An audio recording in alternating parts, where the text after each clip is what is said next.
Mina into little wrong. Sishaywe ingane kule sikole. Ngicela ukuthi ngisize axoshwe lo baba lo la esikoleni. Ke mo le tshwara ngwana la senya felele mana wa sekolo. Nna batho ba bontsha intelligence. Why you don't do? No. Sonke Kunini ngokufonela? Yeah, ufuna ngimi ngibhizi. Hello everyone, welcome back to ASR, African Stories Realized. This is our weekly review of Youngins Season 3, episodes 28 to 30. Don't forget to like and subscribe. Let's get into it. Episode 28 picks up following Ramathuba's ruthless assault on Tepo. A worried Khaya, Dumelo and Mazambane discuss Ramathuba, with Khaya insisting that he's gone too far and has to go. In the boys' dorms, Sefako told Khaya that he didn't want any part of the resistance after what happened to his cousin. Meanwhile, in their room, Amwe expressed the same concern about their principal to Buhle, but she was visibly distracted, forcing Amu to question if she was okay. But Buhle insisted that she was just preoccupied with her studies. Amu then confronted Mahlatse about Ramathuba's actions, but he avoided the matter before meeting with the principal in his office, where he apologized for his actions and tried to explain himself to Mahlatse. However, he made sure to tell the principal that his actions were wrong before going on to argue with Buhle about Ramathuba's actions as she defended the principal. Khaya then encouraged Tepo to speak out and report the assault to his parents. Shortly after, it was revealed that parents and the student governing body would be coming to Olifants for an emergency meeting. Khaya, accompanied by some of the students, gate-crashed the meeting and revealed how Ramathuba had oppressed them. However, the parents, led by Tepo's mom and Khaya's father, supported Ramathuba, insisting that his methods were working.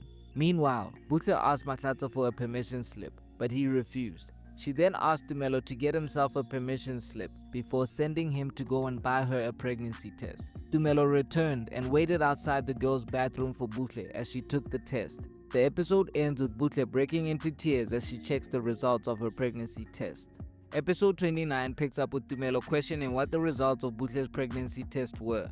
However, Buhle insisted that the results came back negative and she was in the clear. Dumelo later asked Buhle again if she was pregnant, but she denied it before lashing out at her friend. Khaya then questioned why Buhle had been distant lately and hadn't been getting involved with the cause. However, Buhle revealed that she supported him but had a lot going on currently.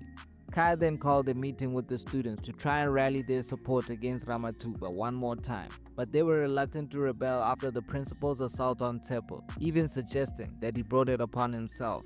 At assembly, Tepo made a heartbreaking apology in front of the entire school, which angered both Khaya and Sefako. But Sefako once again reiterated that for the sake of his cousin and family, he didn't want to continue with Khaya's resistance. In the cafeteria, Tepo carved out a lonely figure where Amwe and her friends joined him, insisting that Ramathuba was wrong and that Tepo was a hero for standing up to him. However, Tepo rejected their efforts of consolation. Mahlatse then got to know Buhle better as she revealed that her parents had been married for over 25 years and shared what she wanted for her future, with Mahlatse visibly impressed. Khaya then consoled Tepo, crying on the steps after he revealed the pain he felt when Ramathuba assaulted him in front of everyone. Meanwhile, Dumelo asked Buhle for a third time if she was pregnant before she finally admitted it, revealing to her friend that she didn't know what to do as he tried to console her. Dumelo later questioned who the father of the baby is, with Buhle revealing that it's Kabelo and that they never use protection, instead using morning afters as contraceptive. The episode ends with Buhle breaking down at the thought of not going to university and having to raise a baby at a young age as Dumelo tries to comfort her. Episode 30 picks up with Khaya and Amo discussing Ramathuba's assault on Tepo as she questioned how he was holding up. Khaya revealed that Tepo was not in a good shape and needed their support, insisting that they'll deal with Ramathuba once they've helped Tepo get back to his old self. Khaya continued hanging with Tepo and tried to help him rebuild his confidence, sharing that his father had beaten him worse in the past, but he survived. Amo then tried to get through to Mahlatse, once again confronting him about the principal's assault on Tepo. However, Mahlatse defended the principal's actions, insisting that the students forced his hand. Amo went back to Khaya and the former couple bonded over their fight against oppression. Meanwhile, Mahlatse and Buhle continued flirting, with Mahlatse asking if she had a boyfriend. And after school, they exchanged love letters before sharing a kiss. Mahlatse then insisted that he wanted to give Buhle the life she wanted, as the couple went from friends to lovers. In the cafeteria, Tumelo questioned why Buhle wasn't eating, with her revealing that she was stressed about the pregnancy. Buhle got irritated with Tumelo and once again lashed out, claiming that she didn't want his advice. However, Tumelo later came back, insisting that he refused to abandon his friend in her time of need. They then discussed their options, with Buhle insisting that she couldn't tell her parents. Buhle then decided to call Kabelo and tell him about her pregnancy, but the episode ends with him insisting that he wants nothing to do with her and the baby. I don't know what Buhle ever saw in Kabelo, but she's learning a hard lesson. Like I've said before, she was the most responsible one in the Big Five. Even when she was hooking up with Mahlatse, she always insisted that they use protection, so it's disappointing that she ended up in this situation. I'm sure there's a few of you who watch this show that are still in high school, and I hope you're learning the right lessons from these storylines. Once again, Youngins gets a 10 out of 10 for moral education, and honestly, the emotional weight of this episode made it one of my favorite episodes of the season. Top 5 for sure. Tumelo was the MVP today for the support that he gave to Buhle and for refusing to leave her alone to deal with this matter. I've really been impressed by his maturity this season. Mahlatse and Puseletso have escalated their friendship into a full-on romantic relationship, and it was really cute to see them exchanging love letters, which is really old school. However, I do feel like they resolved their disagreement over Ramathuba's actions too easily. We didn't really get a resolution. They were arguing about it in one scene and flirting the next time we saw them together, even joking about it. And like I've mentioned before, I don't think Ramathuba will like his head boy and head girl getting together, because there is a double standard there with the rules he's put into place, and I can see them coming to that realization.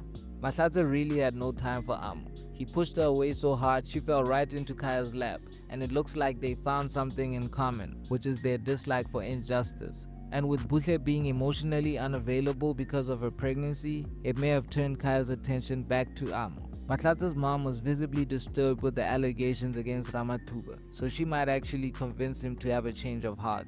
It was sad to see Tepo broken, but I've always said the actor who plays him has a lot of potential beyond just the comedic cameos. Him and Buhle really drove the emotional tone of today's episodes. I was surprised when his mom and Khaya's dad voiced their support for Principal Ramathuba, but it does raise a serious question over the effectiveness of corporal punishment in schools. And while Tepo deserved to be disciplined, he could have definitely ended up in hospital, so we definitely don't want teachers beating on children because they're having a bad day, and it was compounded by the humiliation from his peers watching on. However, Tepo's mother's support of the method suggests that she was overwhelmed by him even at home.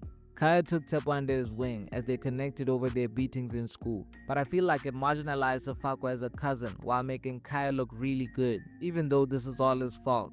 Ramathuba may have snapped, but it's fair to say that the students consistently and purposely provoked him, with Tepo even calling him a dog in front of the parents of potential students. At the end of the day, we're still Africans, and if you spare the rod, you spoil the child.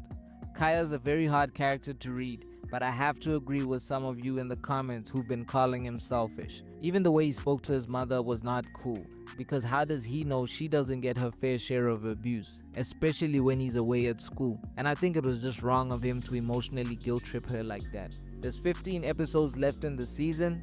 That means there's 5 weeks to go, and how the show ends will ultimately determine if it's a better season than season 1. Big up to you guys in the comments who've been keeping me company. I'm looking forward to your reviews of today's episodes. Youngins Season 3 is streaming every Friday on Showmax. Thank you for watching. We'll be back next week with another review. Don't forget to like and subscribe. This is ASR for the love of African filmmaking and storytelling.